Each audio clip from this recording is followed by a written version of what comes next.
Hello and good afternoon. This is a very special interview that we're doing with Can TV. My name is Kit Cabello. I'm with Hardlands Media, and our very important guest that we're interviewing today is none other than Maggie O'Keefe. She is running for the 40th Ward.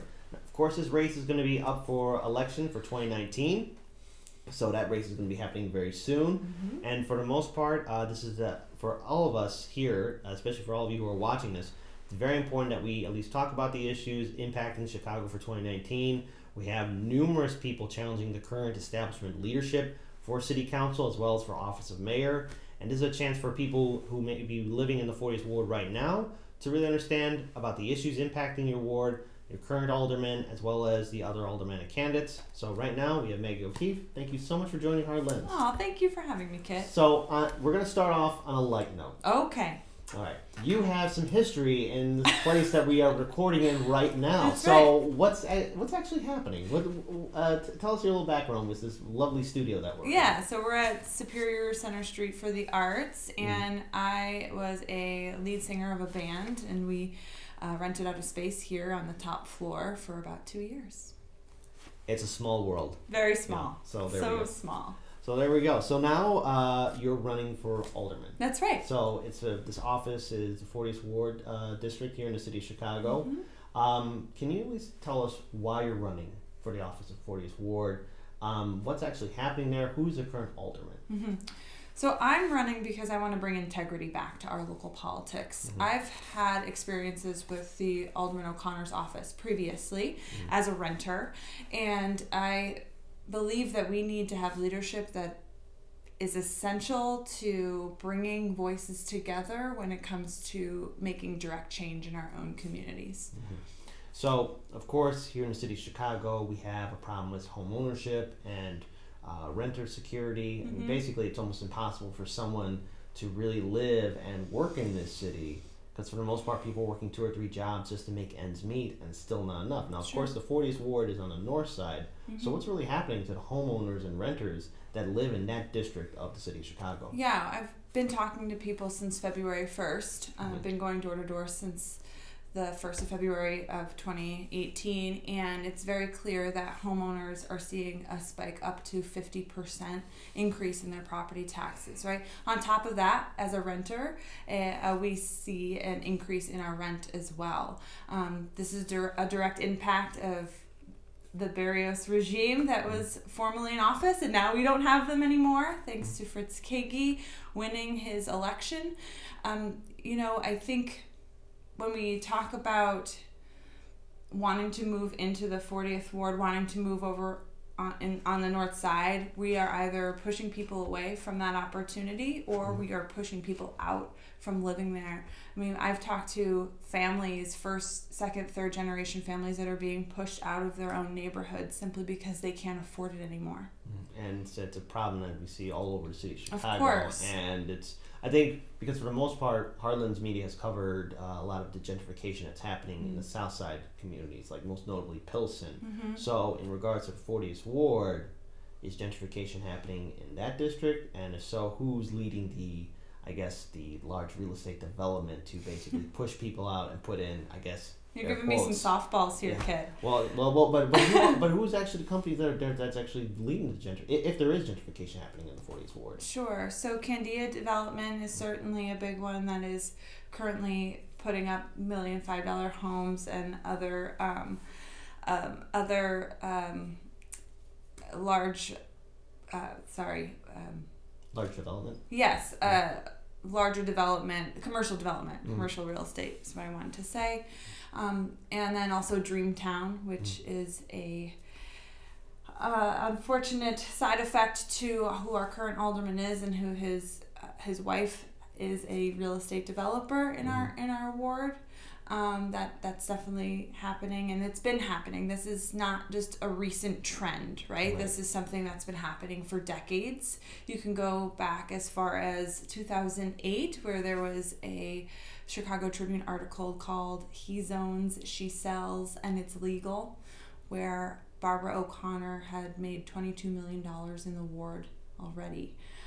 So this is something that's happening over and over again, and will continue to happen if we have the same people in office like Alderman O'Connor.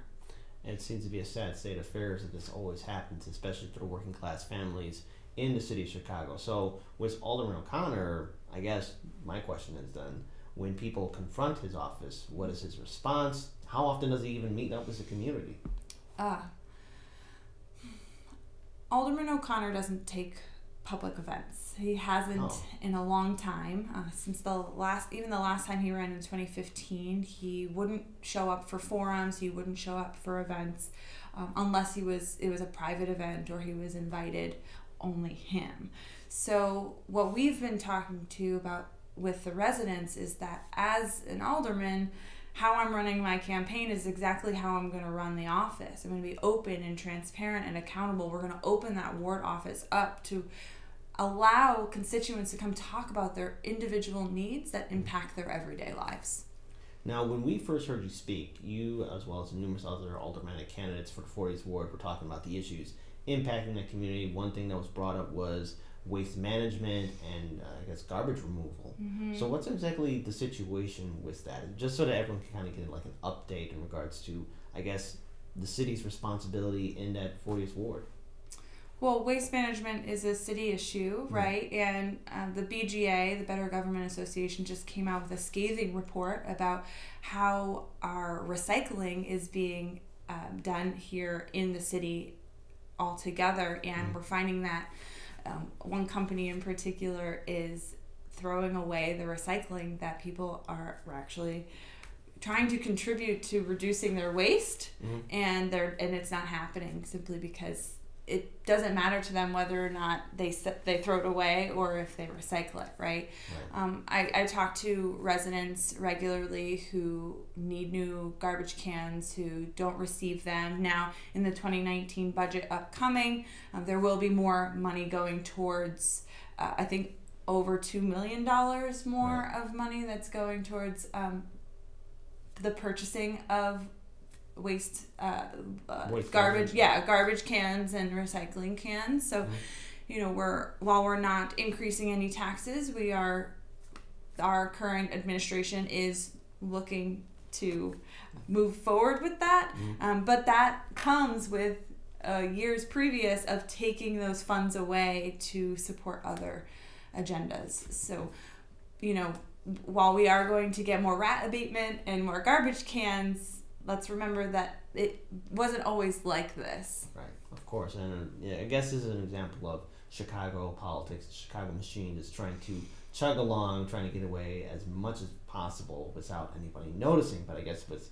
this day and age of more political involvement, people are getting actively involved and more aware of what's really happening in the community. So let's talk about another issue that's impacting the city of Chicago, and that's public schools, especially in the 40th Ward. Now, under Mayor Emanuel's administration, he's mostly shut down a lot of public schools, especially in a lot of low-income, working-class communities.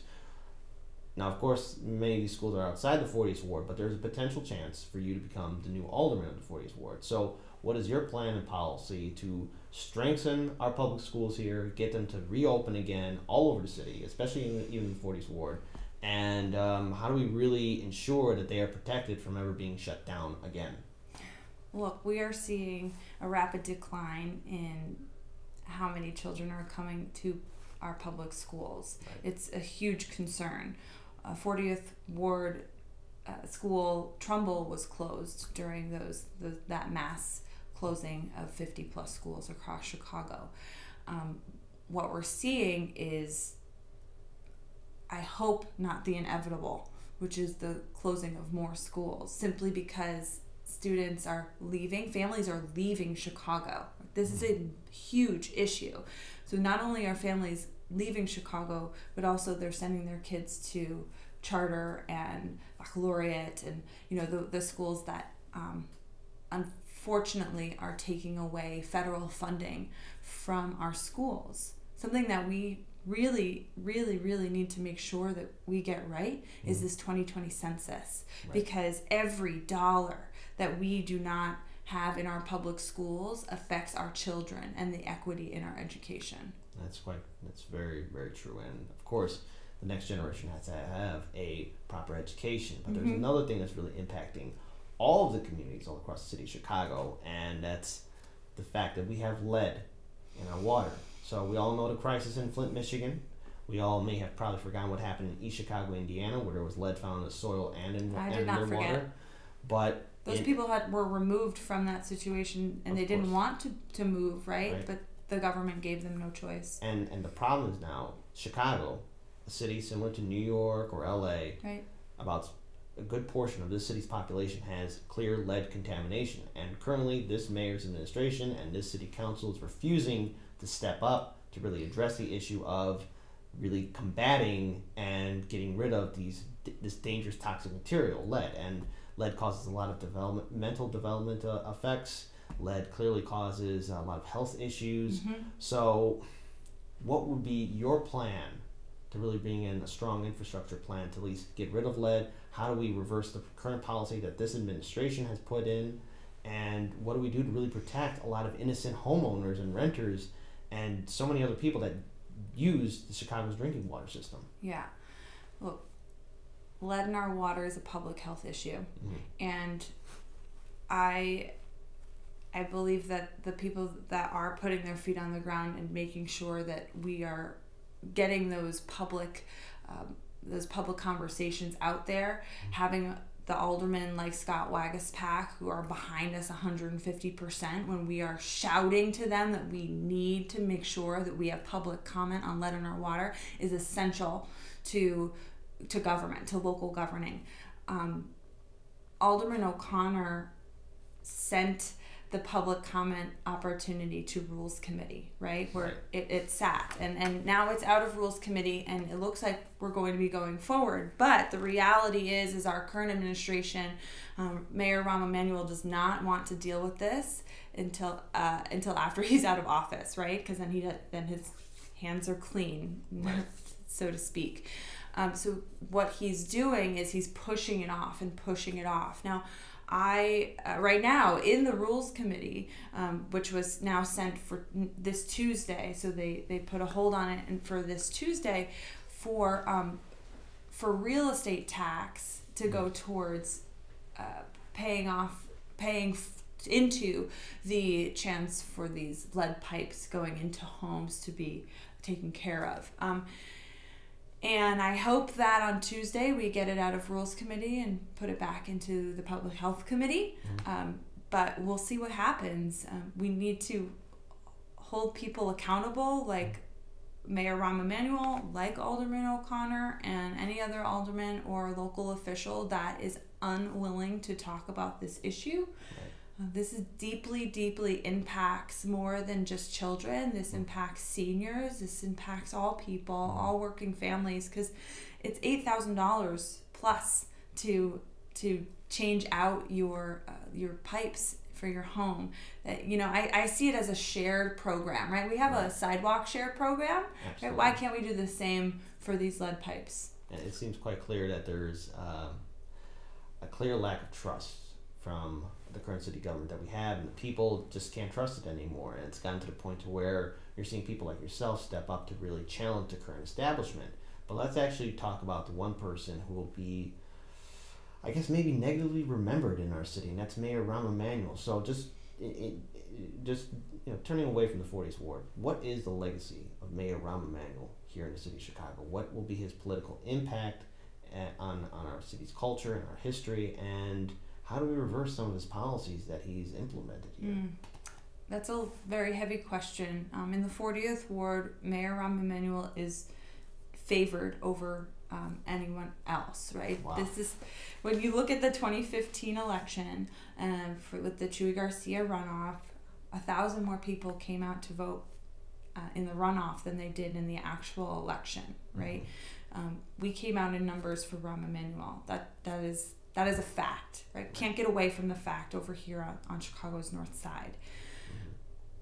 What Mayor Rahm Emanuel has done is ignored a large portion of marginalized communities, and that's what we're truly looking to bring to light, to show people that regardless of my the color of my skin, I'm going to be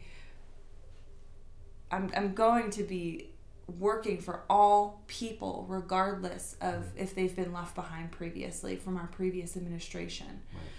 we have to. There's no way that we can allow the behavior that has happened between 2011 and 2018 and previous. I mean, we are fighting decades of disenfranchisement of the African American community, of the Hispanic and Latinx community, of the Asian community.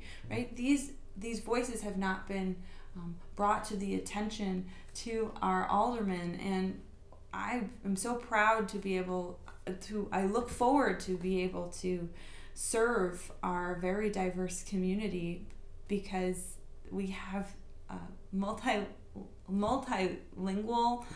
families, first, second, third generation families living in the 40th Ward, and they need to be heard. Now,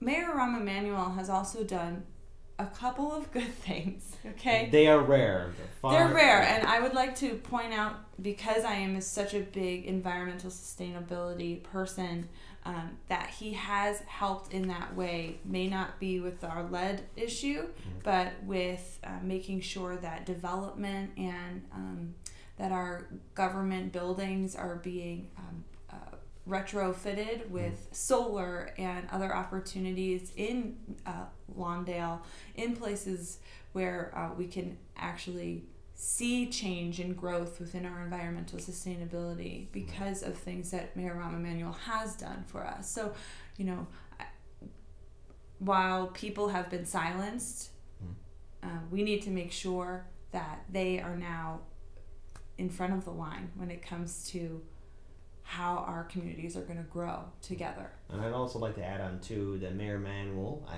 we've been very critical of him on our show in the past, and you can check that out, the rest of that on our social media. But for Mayor Rahm Emanuel, he's actually been on board for holding the large industrial facilities in Indiana accountable for the clear environmental damage that they're doing to Lake Michigan. Yeah. So it's quite clear that there are some specks of good that he has done for the city, but for the most part, I'm pretty sure there's a lot of communities that are very angry with him for shutting up mental health facilities, for shutting up public schools. Sure. And I think as we go forward, though, looking at the future of the city of Chicago, we're going to have a new mayor, whoever he or she may be, and there's a very good chance where we're going to have a different type of city council, where you have progressives like yourself or numerous other people who are associated with the DSA or other independent democratic groups challenging the establishment. So there's a good chance that the city council could be more progressive, more open-minded. So my question to you is, you have potential to actually win that seat, to become the new 40th Ward aldermanic representative. So how do we really bring open transparency to this city government that for a long time has lost the trust from the people of Chicago? Yeah, we need collaboration from our aldermen. I think we tend to silo within our own wards.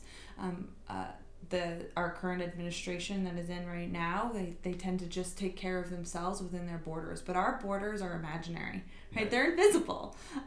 They don't, what we do on our side of the street directly impacts the other. Right. I talk about that a lot when it comes to Andersonville, for example. If our side of Clark Street, because that is our divider line, or dividing line, I should say, on Clark Street, if our side had empty storefronts and barriers up, what do you think that would do to Harry Osterman's side, right? It would fundamentally change what Andersonville actually is, which is a small business hub and a working family location for people to thrive. Our schools would be deeply impacted by that, right? All of the things that we talk about in terms of issues are all synonymous. They all work together. If one is broken, so are the others. Okay. So now when we look forward to, I guess, really what can be done for voter turnout, because this is very important. Very important. For 2019, for example, who knows what the exact turnout will be for our city municipal elections. In 2018, let's look at the primary, it was a low turnout. But for the general election, it was a very high turnout, Amazing. one of the largest in U.S. history. Yeah, right now we are at the highest turnout since 1982 here in Chicago. We're at 58.1% unofficial. So it's amazing. So this is historic. So how do we keep that momentum for 2019? Because some people may say, well, I did my part and voted in 2018. Yeah. why should I care about the municipal election now? How do we really keep that momentum? Like when you're knocking on doors telling people, hey, you got to vote for me in 2019 for this election cycle because I need your vote. Yeah. What's the response? And also, again, adding on to it again earlier, how do we keep the momentum from what we saw from November 6th? Yeah. You hit on it. You just stay relentless on doors. I mean, we're out on doors 4, 5, 6 times a week, right? This is the way that we do it. We make sure that every voice is heard and hopefully heard from 2, 3 times before people go to the ballot box on February 26th. Absolutely. It was very clear on November 6th, having stood outside at polling places, that people were ready. I was standing outside of Ebenezer Church in the morning, early morning, and the polls weren't working. Nothing was working yet, and people waited out in line in the freezing cold. It was cold. It was cold on Tuesday, and people waited for the doors to open 6:30 in the morning, right? So we know that people are excited about. They were excited about showing up. Now we need to get them excited about who is actually going to represent them. Okay. Right? I mean, you look at not even just the city of Chicago, but you look at state reps like Karina Villa and Lauren Underwood for Congress. Like, this is so exciting. Sean Casten, right? These were exciting races, and it's because they put their best foot forward always, and they stayed on topic and they stayed on message no matter what. It didn't stop them from giving their best, their most, simply because they were worried about turnout. Also, I'd love to point out that my age demographic, 25 to 34, showed out in droves. This is because we gave them an opportunity to use their voice. I've been doing voter registration education after the 2016 presidential election because I knew that our young people needed to feel like the issues that were being represented directly impacted them. So when we went and talked to young people, it was about how the issue impacted them at their very today. Right? Because your issues and my issues are most likely not all the same. Right? Like, that's just a fact. So talking about Attorney General to an 18-year-old, how do we make that something that is exciting for them, or give them a reason why to vote for that person?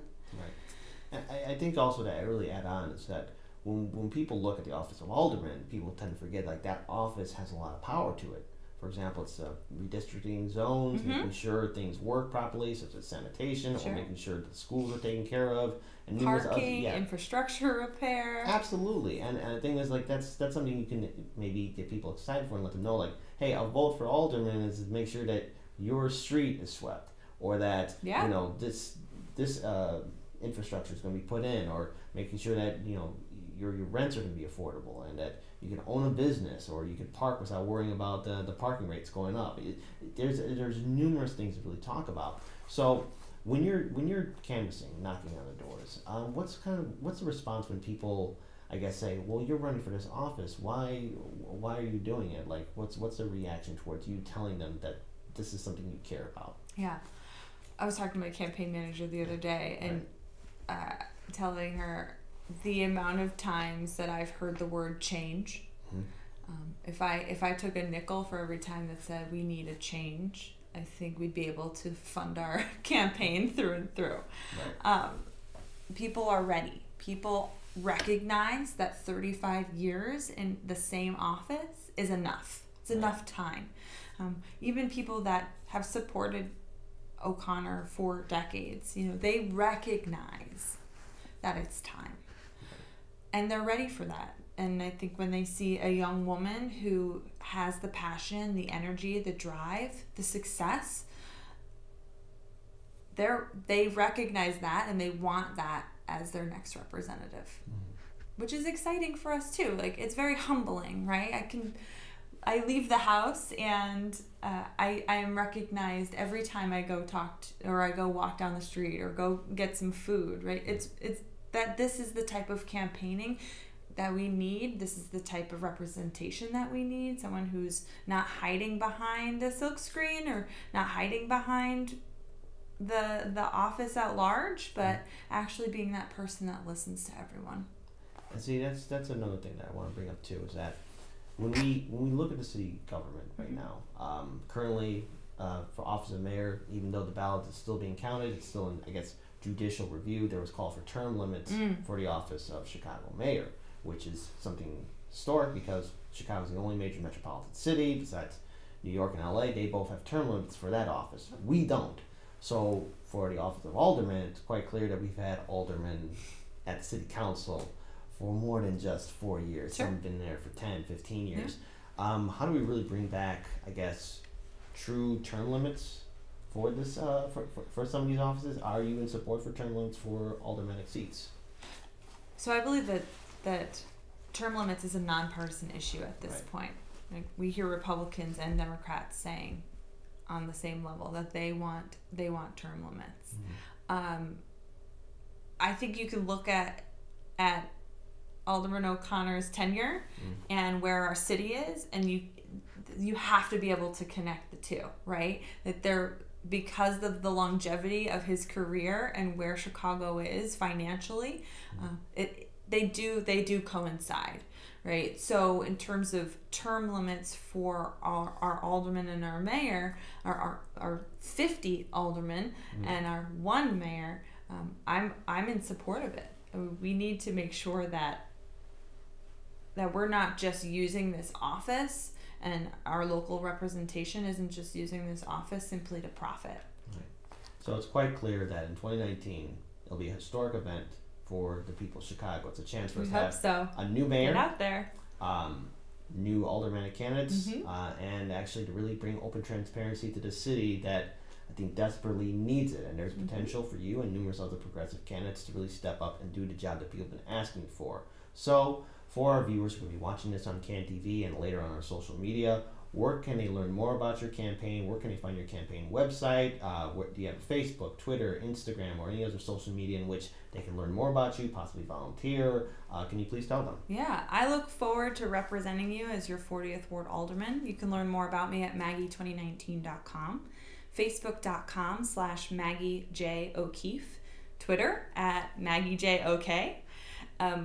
Get involved at Maggie2019.com/donate. Sign up. We are out there canvassing all the time. We also have really creative ways to get involved as well, including postcard parties and letter writing and all of the above. So I look forward to hearing from you. Please get in touch with me. You can email me at info@Maggie2019.com. Well, Maggie, thank you so much for joining Hardlands Media. Thank you, It's quite Kit. clear that this is a small world. I'm very So glad small. that we were able to get you here at the place in which you were once a band singer 2 years ago. But who would know that now here you are trying to make real big changes for the city of Chicago, something that a lot of people in the 40th Ward desperately need. We are really glad that you joined us, and for the most part, what you're fighting for is very important, and we're glad to have you on board and glad to have you here to be interviewed by us. That being said, peace everyone, and let us all do what we can to build a better future, not only for ourselves, but for the next generation. Take care, and follow us at heartlandsmedia.com.